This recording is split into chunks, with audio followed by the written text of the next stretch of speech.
We got reacting to first off, before we go into the reaction, just a quick little announcement. Um, Other than the fact that October is finally here, and so with that announcement being said, what we're going to be doing is we're going to be reacting to Casual Geographic. I freaking love his videos. I see him on every once in a while, and but I don't think I've seen this one yet. But I have an idea what what it's gonna be about. And for in the spirit of spooky season, so to speak, we're gonna be diving into the video is called "The Unspeakable Horrors of the Deep." I don't know about you, but I'm not necessarily afraid of the ocean. But I know people have what's gonna call it thalassophobia, um, fear of the deep sea, and I can get understand it, but for me, it's just I don't see it that way. I honestly think the deep ocean is really cool. But yeah, let's get into the video and see what horrors are lurking in the depths. Maybe he'll talk about Cthulhu or something like that. I You've probably heard me say that I'd rather eat 10 pounds of Popeye's biscuits with no drink than ever go out into the ocean. that's Well, I'd rather ride cross country on a bike with a hot grill for a seat than spend half a second in the deep there sea. you go. There's a lot of living nightmares and paralysis demons come to life if you sink deep enough. And the megalodon is not one of them. You'll often hear this thing about how the prehistoric apex predator never got discontinued, it's just chilling a step above hell in the abyss. This is cap. For three good reasons. One, there just isn't enough food to sustain a 60-foot you to the natural order. Sure. Two, if nature did keep the same jumbo jaws that peaked in the Pliocene, we at least would have seen a body by now. Right. And number three, why do y'all want this to be alive so bad? I promise you there's way worse things down there. For real. Yeah, he does make a good argument about that. I mean, if that's the case, then how come we haven't seen like a body washed up on the floor? I mean, there's beach whalings that happened like a couple of years back, and there's that, and then there's also just dead corpses just like washing up on a shore and whatnot. And you would think by now we would have probably found something lurking on a beach shore somewhere around in the throughout the planet, on planet Earth. I mean, Like, I would evacuate my bowels if I ever saw a giga great white shark. Great white But is put me in just front of not a enough. T-posing squid and I'm more bricks than the entire city. Magnapina. I think that's what its Latin name. I totally did a report on one of these guys back in college. It's so cool. Of Newark. The big fin squid is easily one of the most disturbing things alive as I'm saying this. It's a T-posing predator with arms so estimated to max out at That's just so under cool. 30 feet. That- Scientists believe the big fin catches I can see why people might get get all weirded out and running for the hills, so to speak, when they see something like that. But for me, it's not the case. I just like wish I could get one into a submersible, and freaking see it up close. That's that's on my bucket list. Whether if it happens or not, but it'd be nice. It definitely would be nice to see it up close in person. bodies by dragging those arms, which can be easily 20 times its own body length, along the ocean floor like trawling nets and feeding on whatever poor soul accidentally bumps into them. Yeah, I think this video was actually seen this video. This was taken in the Gulf. You're gonna hear me say believe or we think a lot, and that's because we don't know a whole lot about them. Yeah, Almost every sighting and virtually every specimen studied were either juveniles or paralarvae. We have no way of knowing exactly what their final form could look like. That's beastly. For all we know, this could be Junior, and we just haven't seen Mama Big Fin yet. Who would have thought that just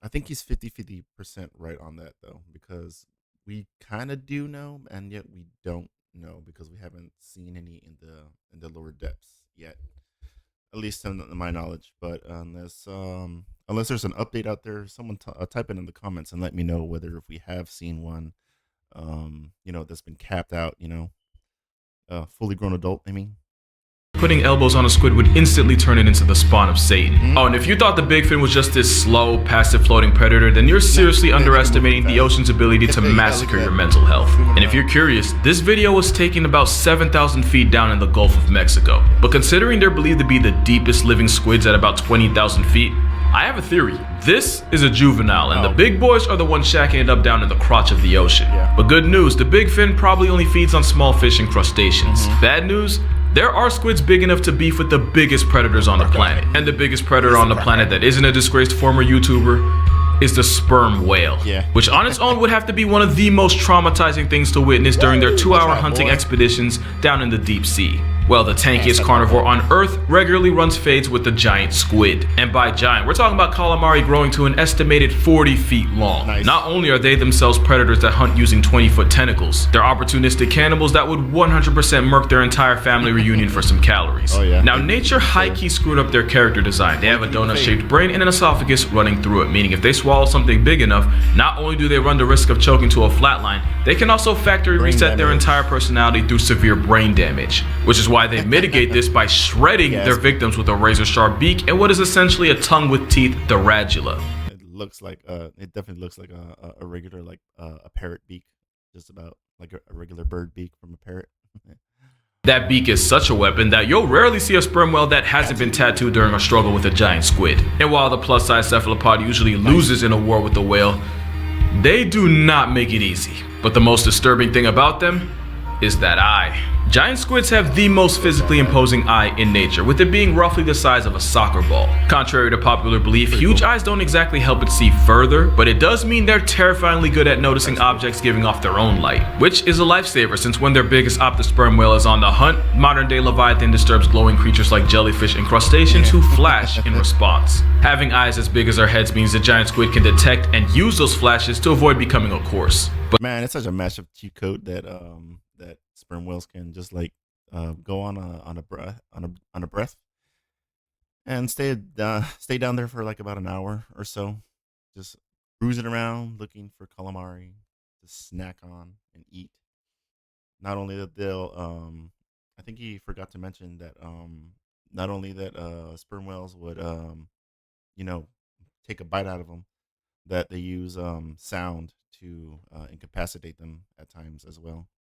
But until the day we see that on camera, I'll be like, freaking my mind will completely explode and be like, damn, that's such a superpower.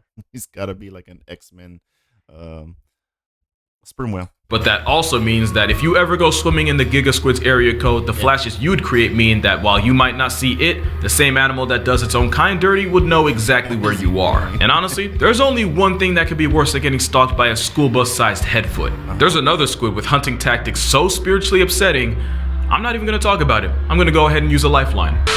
The Humboldt squid, also known as the red devil. I'm Lindsay, by the way. Hi. Humboldt squid are found in the eastern Pacific Ocean, typically between 600 to 2,300 feet below the surface of the ocean. And their nickname comes from the way they use their pigment cells called chromatophores to communicate. You're probably familiar with chromatophores through videos of different cephalopods using them to change color, blending into their surroundings, and even dreaming. And Humboldt squid notably use them to turn bright red when they're aggravated, hence the nickname Red Devil. It's very on brand. They're also extremely predatory and have been known to act aggressively towards scuba divers on rare occasion, which becomes a bit more terrifying when I tell you that they can get to 8 feet long and 100 pounds. Now you might be thinking, Lindsay, that is not that big. What about the giant squid and the colossal squid that can both get to like 40 feet long? Well, I haven't told you the best part yet. The Humboldt squid is known to live and hunt in groups of up to 10, no, up to 100, no, 1,000? Yes, in groups of over 1,000. Big ass pot, man. 1,000 squid. That's about 990 too many if you ask me. While hunting in these groups, they use their chromatophores to communicate with each other, coordinating movements and attacks, allowing them to take down larger prey, dragging them into the depths until they go unconscious. Scientists have identified some of these communication patterns, as you can see in this little chart, but still don't know exactly what any of them mean. But regardless, that sounds like one of the worst ways to be unalived in the ocean. Oh wait, this isn't a TikTok collaboration. That sounds like one of the worst ways to die in the ocean. So as you can see, whether it's being confronted by a Humboldt block party or squaring up with a live-action kraken, there are many aspects of the deep sea that end up with you putting your therapist up a tax bracket. And a lot of that's because of this cute little thing known as Deep sea gigantism. The idea that the cold temperature, the dissolved oxygen, and the lack of pressure from predators allow some animals to escalate to the biggest and most terrifying versions of themselves. Exhibit A, the Japanese spider crab, which can measure 12 feet across from claw to claw and weigh as much as a human toddler. I'm not, I don't necessarily enjoy seafood as much as like every other seafood crazed person out there, but I can imagine someone who partakes in eating animals of the deep or from the ocean, so to speak. They would love to, munch on them crab legs. I can just imagine it now. And usually I would eat, well, I do like sushi, so there's that. Yeah, but when Asian cuisine prepares it, I definitely will partake in seafood. I do like lobster and salmon the most. Those are my favorite though. Those I can definitely wouldn't mind eating. Only thing worse than a giant spider crab is a giant crab spider. This is an Antarctic sea spider, a dinner plate sized demon spawn that hunts by sucking the life out of its prey through its proboscis. Now technically they're not actual spiders, but also I imagine most people watching technically don't give a especially since this one looks like it identifies as a face hugger. Then there's a giant Yeah, I was about to say that it kind of does look like the xenomorph face hugger from Aliens, from the damn egg. isopod, which is essentially an aquatic cockroach big enough to be cradled like a baby. No clue why you would though. And if you're looking for a truly supersized animal crossing, the oarfish should be on your list. The giant oarfish can grow to well over 30 feet long, and there have even been claims of those in the neighborhood of 50 feet. Proof that back in the day when we had stories about sea monsters, they weren't lying, they just didn't have all the names yet. Also, if you caught that pun earlier, damn dude, that's a big ass catch right there. 30 feet long, huh? And it's so silvery too, and whatnot, just shimmering in the sunlight. Pretty ass fish, dude. Not gonna lie, it's a nice fish. we're friends now. But with deep sea gigantism and the endless expansive ocean acting as a canvas for Shaitan to practice his art, if you dive deep enough, there be monsters. Yeah. For example, Ooh, that's this isn't an animal. It's a group of animals joined together in something like a hive mind. So we're not talking about it. We're talking about them. And sophonophores like this come in many forms, like the Portuguese man of war armed with venom to ensure that the excruciating Portuguese man of war is a sophonophore too. People thought it's just like a jellyfish type of thing. Nah, it's not. It really isn't. It's freaking deadly though. If you've ever been stung by a jellyfish or Portuguese man of war out there, guys, let me know in the comments and tell me how that experience was. I'm pretty sure it wasn't pretty. Pretty sure it freaking sucked ass. experience of meeting one is permanently etched into your brain. Right. And there's a Prioduvia, a giant sophonophore that can flex a total length of up to 160 feet. Nice. And even though it's a collective group of tiny animals, its length could humble a blue whale, making it technically the longest creature on the planet, or at best a modest second, since the bootlace ribbon worm has been reported to reach 180 feet in length. And it's toxic because the ocean, and of course it is, with nasty smelling mucus potent enough to life deprive the crabs it likes to eat. Like I said, whether it's Lucifer's tapeworm or a flying spaghetti creature, there be monsters. And it gets so much worse than a giant worm, because as terrifying as a deep sea is, it's also nasty, and there might not be anything more repulsive than the hagfish. This loogie linguini feeds on the rotting corpses and carcasses that sink down into its I wonder. Let me see. I think the first time I learned about hagfish was somewhere around in high school. I had a biology teacher that was actually showing us a documentary on National Geographic, I think. Or no, it was a Animal Planet. No. Not Animal Planet, sorry. Planet Earth. There you go. That was the name of the documentary. Damn, I can't even talk straight, guys. I'm sorry.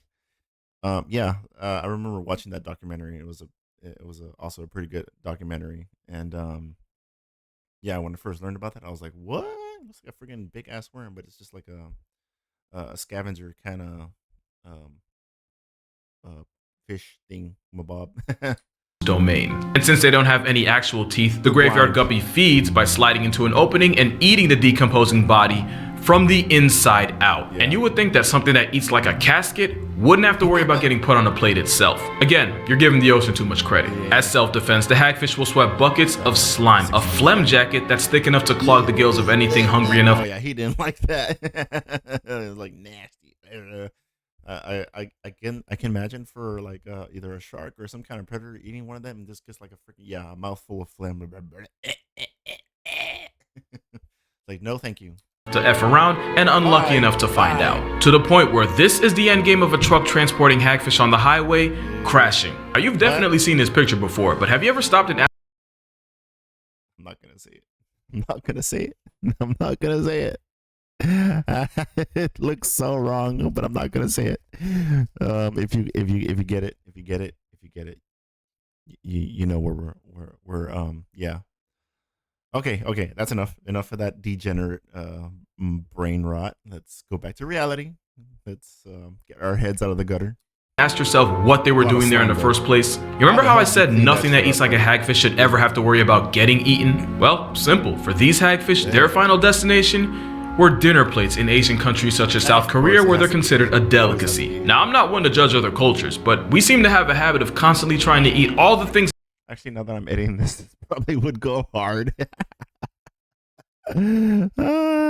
Nature went out of its way to tell us not to. But one thing you won't see as a main course is something ironically named after a fruit. The sea cucumber is like the hagfish in that its meal prep consists of all the things we normally flush, burn, or bury. All the soul evacuated bodies that sink down to the ocean floor instantly get put on the cucumber's grocery list. It's a literal bottom feeder, and I mean that since they'll also make a meal out of feces. But like with vultures, if Thanos had beef with sea cucumbers, the world would become an infinitely more disgusting place. That's not the only way sea cucumbers contribute to society. And thanks to animals like that, help clean up the ocean. Also often used as a protective bunker for fish and, well, oh yeah. let's just say they break in through the back door. Oh yeah, it's a violation of the highest natural order. It gets worse when a pearlfish decides to have a playdate right next to its prostate. I don't even know if they have a prostate, but you get what I mean. And if that makes you uncomfortable, here's an ad to give you time to mentally prepare for what's next. This adorable little guy is known as a basket star. It's a type of brittle star and an echinoderm, which actually makes it a close cousin of the sea cucumber. If you ever learned about fractals in geometry, then that's why the repeating pattern of branching arms.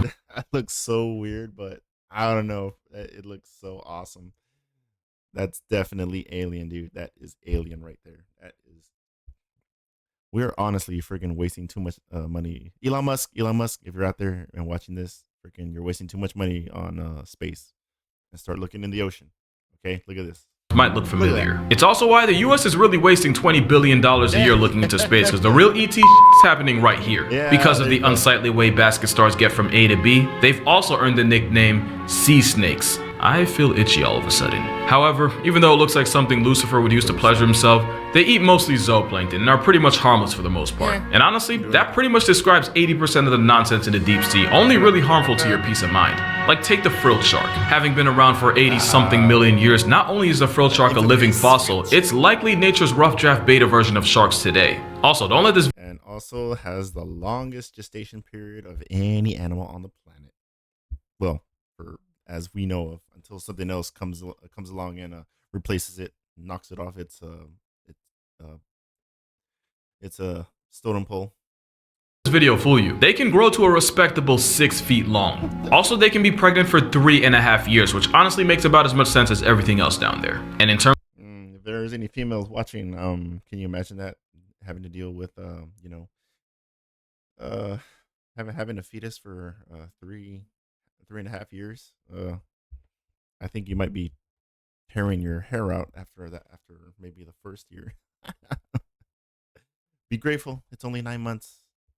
In terms of your mental health, the frilled shark is pretty harmless until you look them in the mouth. The devil's fleshlight has hundreds of needle-like teeth to ensure that anything that gets caught in there doesn't get a second chance to pursue happiness. And for a shark that's been around long enough to have attended Saturn's wedding, I don't know why, but every picture of them looks like they're struggling with their own existence. Like I said though, they're not a threat to humans. But like I don't think it's the only one. I think also even the blobfish even has difficulty too, because down in the ocean they look all like normal and whatnot, but as soon as we freaking pick them up here, they're all like, what the heck?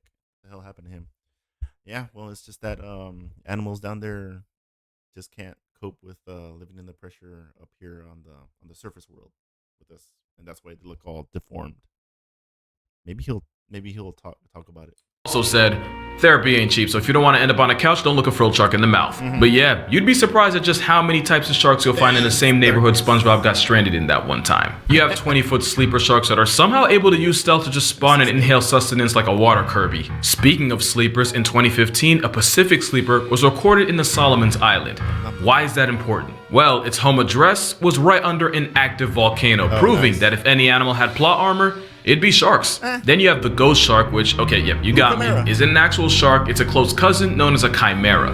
The ghost part though, that's on brand. They kind of remind me of the dry bones fish from Mario. The ghost Nada shark doesn't even have the teeth you'd expect it to have, but instead they have plates that they use to grind up food. But since nature's constantly overcompensating, chimeras do have venomous spines that are harmful to more than just your mental well-being. But by far the weirdest thing about them, chimeras have a tenaculum on their forehead. A tenaculum is a reproductive organ, meaning this fish has a on his forehead. Venom and that aside, this fish fresh out of Tim Burton's Wet Dream is actually pretty cool looking. And I'm just gonna say it, I think they're cute, and I'm perfectly fine with standing on that hill alone. However, I don't think you'll find a single soul on this next shark's hill. Feast your eyes on the goblin shark, a demon dog-looking fish with a mouth that snaps like nobody's business. They're rarely seen but are known to live in oceans all around the world, at depths of up to 4,200 feet below the surface of the ocean, and are estimated to get to 18 feet long, which is really big for a deep-sea shark. You might have seen videos online of their jaws just fully ejecting from their brain case in a process called slingshot feeding. It's kind of what they're known for. Their upper and lower jaws lunge forward away from the skull, engulfing their prey. I know it probably seems ridiculous and almost alien, but it's actually not uncommon. Most fishes have jaws that aren't entirely attached. One might argue that the goblin shark is the most extreme example of this look, until you see a video of the sling jaw wrasse, who use suction feeding to snatch up their prey. They look like they have a trombone stuck in their mouth. Goblin sharks have a particularly long snout, and it's not for nothing. They have sensory structures, pores all over it that help them locate their prey, like squid,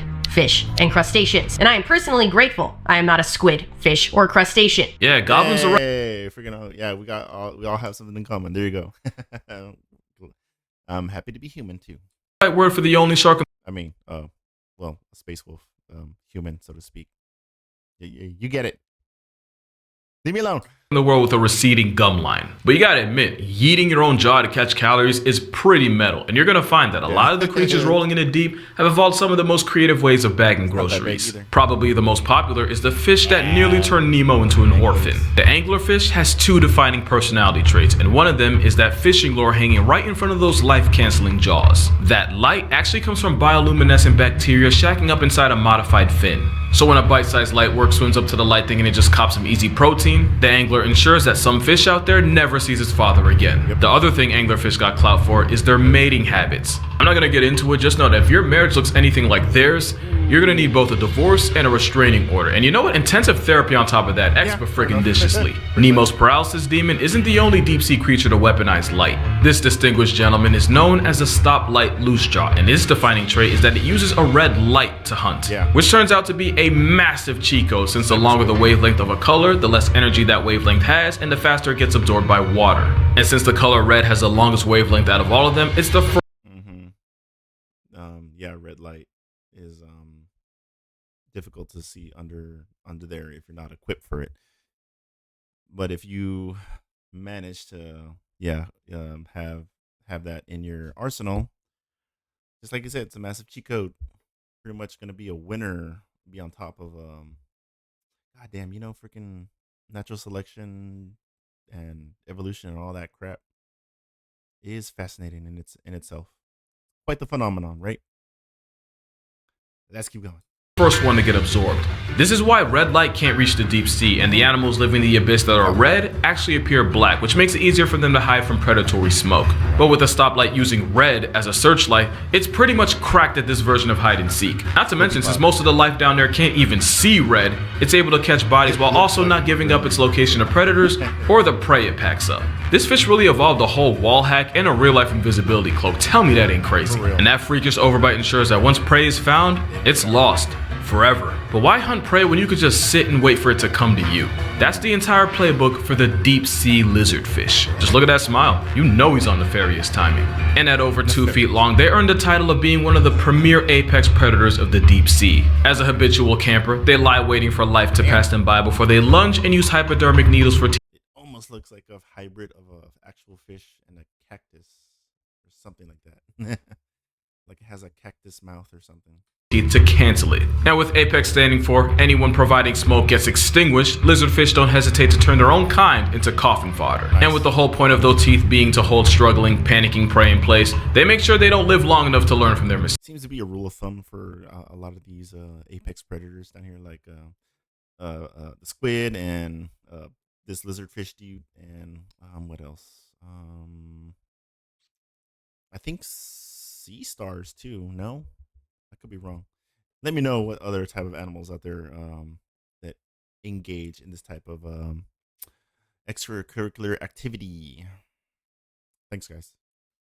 But as much of a therapy build as Gecko Guppy's mugshot might be, it might not even be the worst headshot in the ocean. Not as long as this is still a factor. I don't know anyone who would waste the oxygen trying to defend this. I would. Many say this is a face only a mother could love. Well, then maybe he is my son. This is the deep sea telescope fish, one of the most stunning creatures of the deep tropical oceans. They're found at depths of about 1,600 to 6,600 feet below the surface of the ocean. I can't say that normally. Surface of the ocean. And like you'll see if you look up photos of them online, they are often photographed at unfortunate angles that don't do them any justice. They orient themselves upwards, hanging out vertically in the water column, as they use their specially adapted eyes to hunt for the silhouettes of their prey. There are two species of telescope fish, Gigantura indica and Gigantura chuni. Don't be fooled by their genus name, which makes them sound like they're gigantic. That is not the case at all. Indica only gets to about 8 inches long and chuni a measly 6. They are just little guys. Gigantura actually translates to big tail, specifically. They are about half tail. But if they happen to latch onto a snack that's a bit bigger than their own size, that's no problem at all. They underwent a series of skeletal reductions that allow for more room to just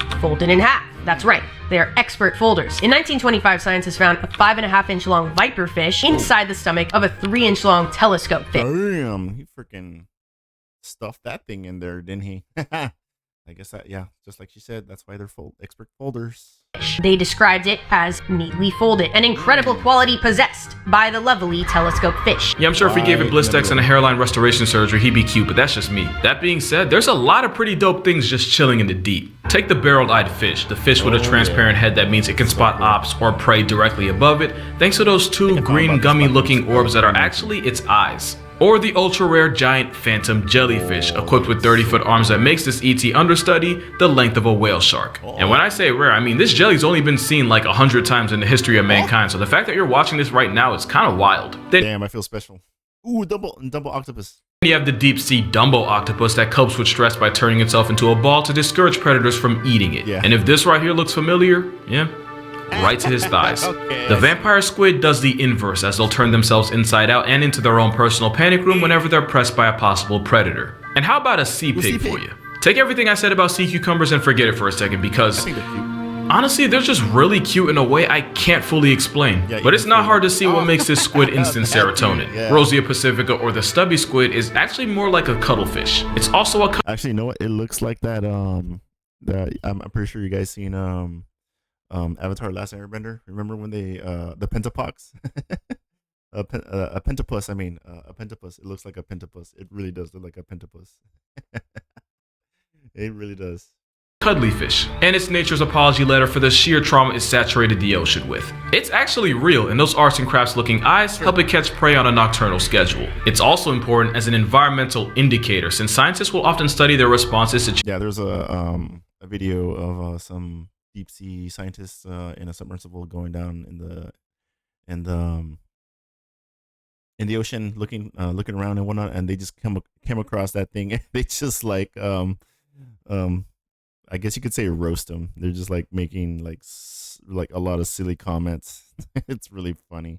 changes in water pH and use that to determine how polluted the water is around them, which you would think would earn this anime octopus the respect of the scientific community. Well, you'd be wrong. There's a video where some scientists found one, and let me just say, not even Hiroshima got roasted that hard. But that's gonna do it for this video. Make sure you go ahead and drink water, hug your moms, go subscribe to Lindsay's channel, link will be in the description. Shout out to Lindsay for being in this video, and I'm gonna see y'all in the next one. It's like it's like Davy They Jones. look like googly eyes. They look like they painted them on.